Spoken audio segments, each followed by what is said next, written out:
പന്തൽ പൊളിക്കണമെന്ന് പറയുന്നത് അധ്യായം ആർക്കാണ്?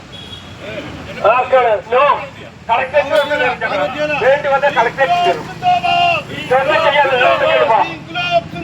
ഇവിടെ ചോദ്യം ചെയ്യുന്ന ആളുകൾ പാവങ്ങൾ സ്ത്രീകളായതുകൊണ്ടാണോ?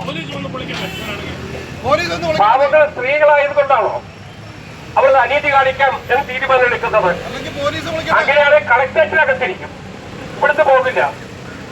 അത് കൊള്ളാം, എടുത്തോട്ട് പോകും, ഇത് കൊണ്ടുപോകും, ഈ സാധനം കൊണ്ടുപോകും. ഇതാരുടെയാ? അല്ല എന്റെ കൂടെ വന്നവരുണ്ട്, അവരെടുത്ത് തട്ടുമല്ലോ.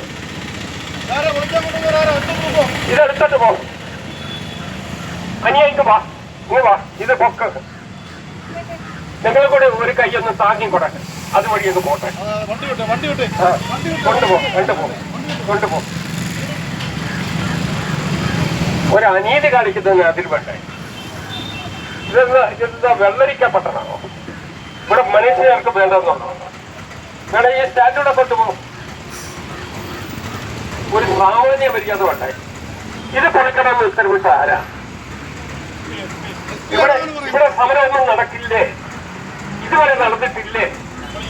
ഇത് മാത്രം ഒരു സമരമാണോ? 365 ദിവസം സമരം നടക്കുന്ന ഈ പന്തലിന്റെ കീഴെ ആശാ വർക്കേഴ്സിന് ഒരു സമരം നടത്തില്ല എന്ന് പറഞ്ഞാൽ ഇത് ഏത് രാജ്യമാണ്? ഇത് വെള്ളരിക്കപ്പെട്ടതാണോ? അങ്ങനെ ചെയ്യാൻ പറ്റുമോ? അനീതിയോടുകൂടി പെരുമാറുന്നതിനെ എതിർക്കുന്നതിന് വേണ്ടിയാണ് അനീതി വിരുദ്ധമായി ഞങ്ങൾ എല്ലാവരും കൂടി ഇരിക്കുന്നത്. ഡോക്ടർ പറയട്ടെ, അല്ലേ? അതിനുവേണ്ടിയാണ് നമ്മൾ എല്ലാവരും കൂടി ഇരിക്കുന്നത്. ഒരു കാര്യം ഞാൻ പറഞ്ഞേക്കാം, ഈ വരട്ട് കൊണ്ടൊന്നും കാര്യം തീരെ പോകുന്നില്ല. വരട്ടുന്നവരെ തിരിച്ചു വരട്ടാൻ നല്ല നാക്കുള്ള ആളുകളാണ് നമ്മുടെ ഈ കോട്ടയത്ത് നിവാസികൾ.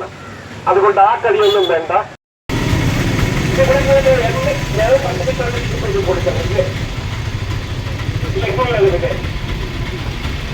ഹൈക്കോടതി ഓർഡർ കേസെടുത്തു. ഹൈക്കോടതിയിൽ ഇവരെ എല്ലാവരും കൂടെ കൂടി കൈവരക്ക് വെച്ച് ഹൈക്കോടതി കൊണ്ട് കൊടുക്കാവുന്നല്ലോ. ഹൈക്കോടതി പണിയെടുക്കുന്നില്ലോ. ഹൈക്കോടതി കേസ് കിടക്കുന്ന വക്കീലന്മാരല്ലേ? അതെ, ഹൈക്കോടതി ഉത്തരവില്ല.